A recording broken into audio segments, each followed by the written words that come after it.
Kita ke sorotan lainnya, Saudara. Presiden Prabowo Subianto melempar wacana kepala daerah kembali dipilih oleh DPRD dengan alasan pilkada mahal. Namun pengamat menilai hal itu hanya cara pemerintah mengendalikan seluruh hal secara terpusat.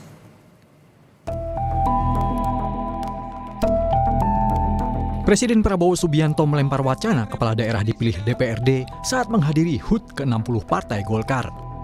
Pilkada langsung dinilai berbiaya tinggi. Prabowo juga mencontohkan sejumlah negara yang gubernur atau bupatinya dipilih DPRD. Kita harus perbaiki sistem kita. Dan kita tidak boleh malu untuk mengakui bahwa kemungkinan sistem ini terlalu mahal. Saya lihat negara-negara kita, tetangga kita efisien. Ya, Malaysia, Singapura, India. Sekali milih anggota DPRD, sekali milih, ya sudah. DPRD itulah yang milih gubernur, milih bupati. Politikus Partai Gerindra Ahmad Riza Patria menjelaskan pengembangan demokrasi dan kebutuhan prioritas masyarakat harus berjalan seimbang di Indonesia.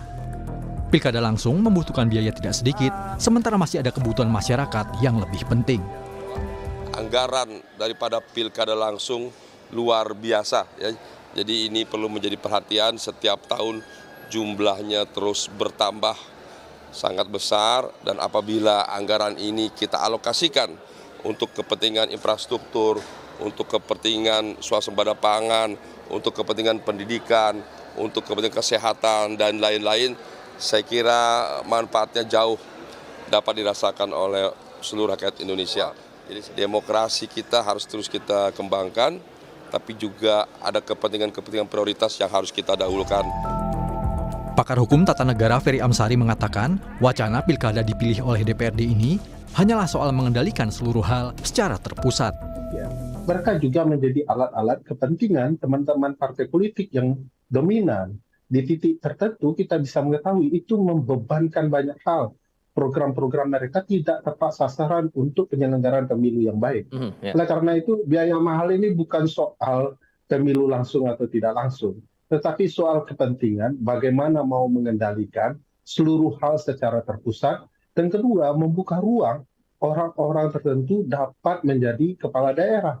Saya tidak terbayang kalau ini juga bagian dari jalan agar anak mantan presiden juga punya kesempatan untuk menjadi kepala daerah jauh lebih mudah. Dan ini kan sekali lagi bicara nepotisme dan relasi kekeluargaan. Ketua DPP PDI Perjuangan Deddy Sitorus mengatakan partainya sampai saat ini masih menganut prinsip kepala daerah dipilih oleh rakyat. Biaya mahal yang terjadi dikarenakan elit politik sendiri yang melakukan jalan pintas dalam pilkada. Dan kedaulatan rakyat itu dikejawantahkan melalui pemilu langsung. Soal biaya mahal, pilkada berbiaya mahal, itu karena hilangnya moral, etika, dan keserakahan yang ingin mengangkahi peraturan dan perundang-undangan. Itu yang membuat biaya mahal. Jadi jangan hanya menyalahkan rakyat biaya mahal, karena yang menyaburkan uang itu kan memang dari elit politik sendiri. Kan itu, partai-partai yang membangun basis dukungan di bawah pasti tidak perlu uang besar-besar. Kan begitu ini logikanya. Tapi kalau mau main jalan pintas, mau tidak mau pasti main uang besar. Jadi periksa dulu ke dalam partai politiknya. Pilkada 2024 pertama kalinya digelar serentak di 415 kabupaten, 93 kota, dan 37 provinsi di Indonesia. Data Kementerian Keuangan menyebut anggaran pilkada serentak 2024 mencapai 37,52 triliun rupiah yang bersumber dari APBD masing-masing daerah dan APBN.